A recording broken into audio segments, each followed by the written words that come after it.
Hi hello friends, welcome to withs fashion. May 1ಕ್ಕೆ ನಮ್ಮದು anniversary ಇದ್ದಿದ್ದರಿಂದ ಪೂಜೆ ಎಲ್ಲ ಮುಗಿಸಿ ಬೆಳಗ್ಗೆ ಬ್ರೇಕ್ಫಾಸ್ಟ್ಗೆ ಇಡ್ಲಿ ಮತ್ತು ವಡಾನ ಪ್ರಿಪೇರ್ ಮಾಡಿದ್ವಿ. ಹಾಗೆಯೇ ಪೂರ್ವಿ ಮತ್ತು ನಮ್ಮ ಆಂಟಿ ಮಕ್ಕಳು ಇಬ್ಬರು ಸೇರಿ ಈವ್ನಿಂಗು ಈ ರೀತಿ ಟೇಪ್ ಕಟಿಂಗ್ ಮಾಡಿಸಿ ಬಬಲ್ ಗನ್ನಿಂದ ಈ ರೀತಿ ನಮ್ಮನ್ನು ವೆಲ್ಕಮ್ ಮಾಡಿಕೊಂಡ್ರು. ನಮ್ಮ ಒಂದು ಆ್ಯನಿವರ್ಸರಿ ಇರೋ ದಿನವೇ ನನ್ನ ಫ್ರೆಂಡು ಶಿಲ್ಪಾರ್ದು ಕೂಡ ಬರ್ತ್ಡೇ ಇದ್ದಿದ್ದರಿಂದ ಅವ್ರನ್ನೂ ಕೂಡ ಇದೇ ರೀತಿಯೇ ವೆಲ್ಕಮ್ ಮಾಡಿದರು. ಇವ್ರದ್ದು ಕ್ರಿಯೇಟಿವಿಟಿ ನನಗೆ ತುಂಬಾ ಇಷ್ಟ ಆಯಿತು. ಯಾಕೆಂದರೆ ನಾವು ಸ್ಟಿಕ್ಕರ್ ಪ್ಯಾಕೆಟ್ನ ವೇಸ್ಟ್ ಅಂತ ಹೇಳಿ ಬಿಸಾಡ್ತೀವಿ. ನನ್ನ ಮಗಳು ಅದರಲ್ಲಿ happy anniversary papa and Appu ಅಂತ ಹೇಳಿ ಬರೆದು ಅದ್ರ ಮೇಲ್ಗಡೆ ಟಿಶ್ಯೂ ಪೇಪರ್ನ ಅಂಟಿಸಿ ಒಂದು ಮ್ಯಾಚ್ ಸ್ಟಿಕ್ಕಿಂದ ಅದನ್ನು ಹಚ್ಚಿ ಆ ಒಂದು ಟಿಶ್ಯೂ ಪೇಪರ್ನ ಬರ್ನ್ ಮಾಡಿದರೆ ಒಳಗಡೆ ಇರೋವಂಥ ಅಕ್ಷರ ಕಾಣಿಸ್ತಾ ಇತ್ತು.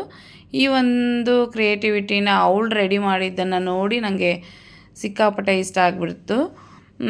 ಈ ರೀತಿ ಡೆಕೋರೇಷನ್ನ ರೆಡಿ ಮಾಡಿದ್ದಾರೆ.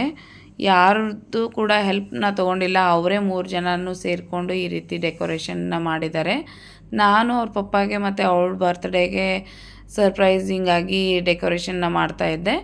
ಈ ಸಲ ಅವರು ಪ್ರತಿ ವರ್ಷವೂ ಇದೇ ರೀತಿ ನನಗೆ ಸರ್ಪ್ರೈಸಿಂಗಾಗಿ ಏನಾದ್ರೂ ಮಾಡ್ತಿರ್ತಾರೆ. ನಾನೇ ಈ ಸಲ ಈ ರೀತಿ ಕೇಕ್ನ ಪ್ರಿಪೇರ್ ಮಾಡಿದ್ದೀನಿ. ಈ ಒಂದು ಕೇಕ್ ಡಿಸೈನ್ ಹೇಗಿದೆ ಅಂಥೇಳಿ ಕಮೆಂಟ್ ಮಾಡಿ ತಿಳಿಸಿ. ಎಲ್ಲರ ಜೊತೆನೂ ಖುಷಿಯಿಂದ ನಾವು ಸೆಲೆಬ್ರೇಟ್ನ ಮಾಡ್ಕೊಂಡ್ವಿ. ಕೇಕ್ ಎಲ್ರಿಗೂ ಕೂಡ ತುಂಬಾ ಇಷ್ಟ ಆಯಿತು. ಹಾಗೆಯೇ ನನ್ನ ಫ್ರೆಂಡು ಶಿಲ್ಪಾರ್ದು ಕೂಡ ಕೇಕ್ ಕಟಿಂಗ್ ಮಾಡಿಸೋದ್ರ ಮೂಲಕ ಅವ್ರದ್ದು ಬರ್ತ್ಡೇನ ನಾವು ಸೆಲೆಬ್ರೇಟ್ ಮಾಡಿದ್ವಿ. ಅವ್ರಿಗೂ ಕೂಡ ತುಂಬ ಖುಷಿ ಆಯಿತು.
ನಮ್ಮ ಹತ್ರ ಏನೇ ಇದೆ ಅಂದ್ರೂ ಮಕ್ಕಳು ಇಷ್ಟಪಟ್ಟು ಕಷ್ಟಪಟ್ಟು ಈ ರೀತಿ ಏನಾದರೂ ಕೊಟ್ಟಾಗ ಅದ್ರ ಆಗುವಂಥ ಖುಷಿನೇ ಬೇರೆ. ಆ ಒಂದು ಖುಷಿಗೆ ಮಿತಿನೇ ಇರೋದಿಲ್ಲ. ಅಷ್ಟು ಹೃದಯ ತುಂಬ್ಕೊಂಡು ಬಂದುಬಿಡುತ್ತೆ. ಅಷ್ಟು ನಮಗೆ ಆವತ್ತಿನ ದಿನ ಖುಷಿಯಾಗಿತ್ತು.